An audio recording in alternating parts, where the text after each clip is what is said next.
family has this belief that human beings are put on the earth to help each other. And so it seems to me that helping students who need to learn self-esteem, who are at a disadvantage in terms of learning how to read, who need to learn the language in order to progress, those are the students that I wanted to help, and that's the reason I wanted to teach in the Ravenswood City School District. So I started substitute teaching, and my first assignment was actually a long-term sub position with first graders, and I was able to teach them how to read, and it pretty much changed my life. My dad is of Mexican descent. He was born in the United States, but when he went to start at school, he couldn't speak English. And so I wanted to give back, in particular, to the Latino community. I received my first Epak grant in 2006 when I was a teacher in East Palo Alto. During the first or second year that Epak was around, I applied for grants back in the 94-95 timeframe. And I received several grants that really enriched the education of my students.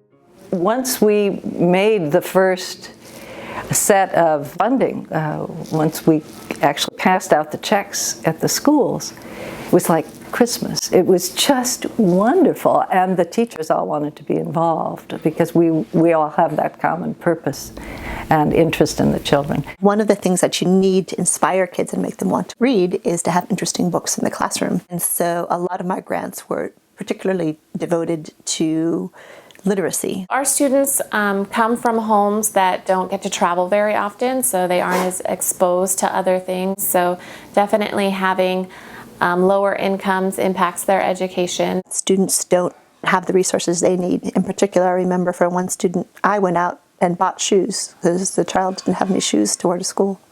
Unfortunately, more than half of the students in East Palo Alto right now are reading below grade level. 75% of our students are English learners.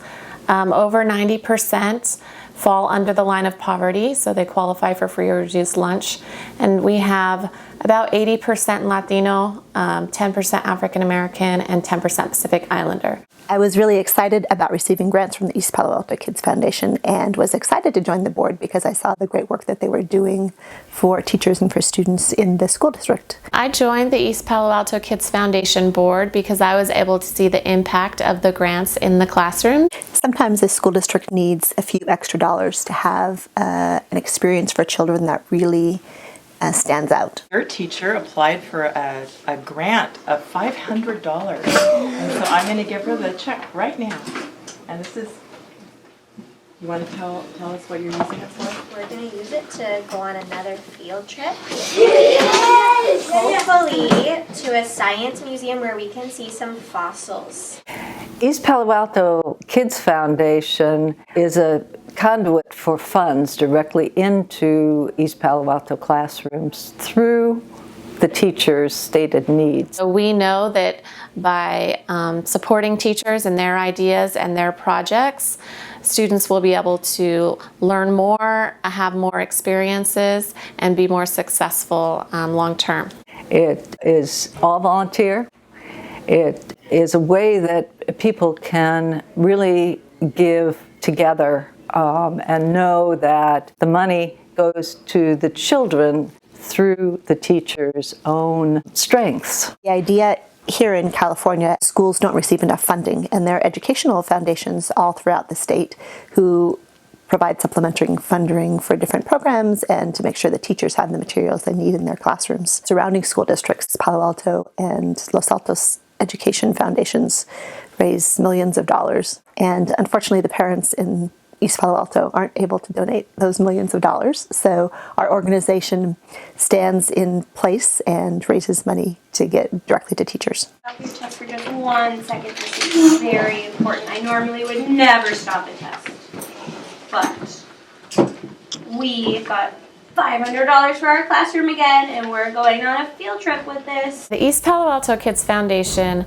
literally comes into a staff meeting and tells teachers that there are resources for them, and they're happy to give them those resources. So it definitely perks up a staff meeting, and when teachers are able to think of projects and get those funded and experience them with their students, it's a really exciting time. To be able to empower these teachers to do things with their class that they love and that they can pass on to their kids is just a marvelous avenue. Teachers at this site have used their grants for books for in the classroom, for transportation for field trips, for entrance into museums and zoos. Are you guys excited to go on the field trip? Yes. Where are you going? San Jose Museum.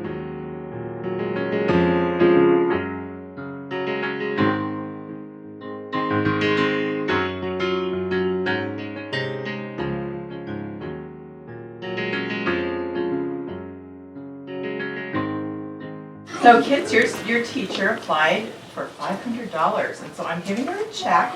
And do you know what you'll be using it for? I do. I'm going to be using it for some brand new books for our mentor authors. We get to buy, are you ready? New books. It's pretty exciting to be able to go into every school and do outreach with every classroom, and we're able to do that with just a small group of people. It's amazing that 20 years now Epak has been going, and the wonderful, wonderful people who have kept it alive.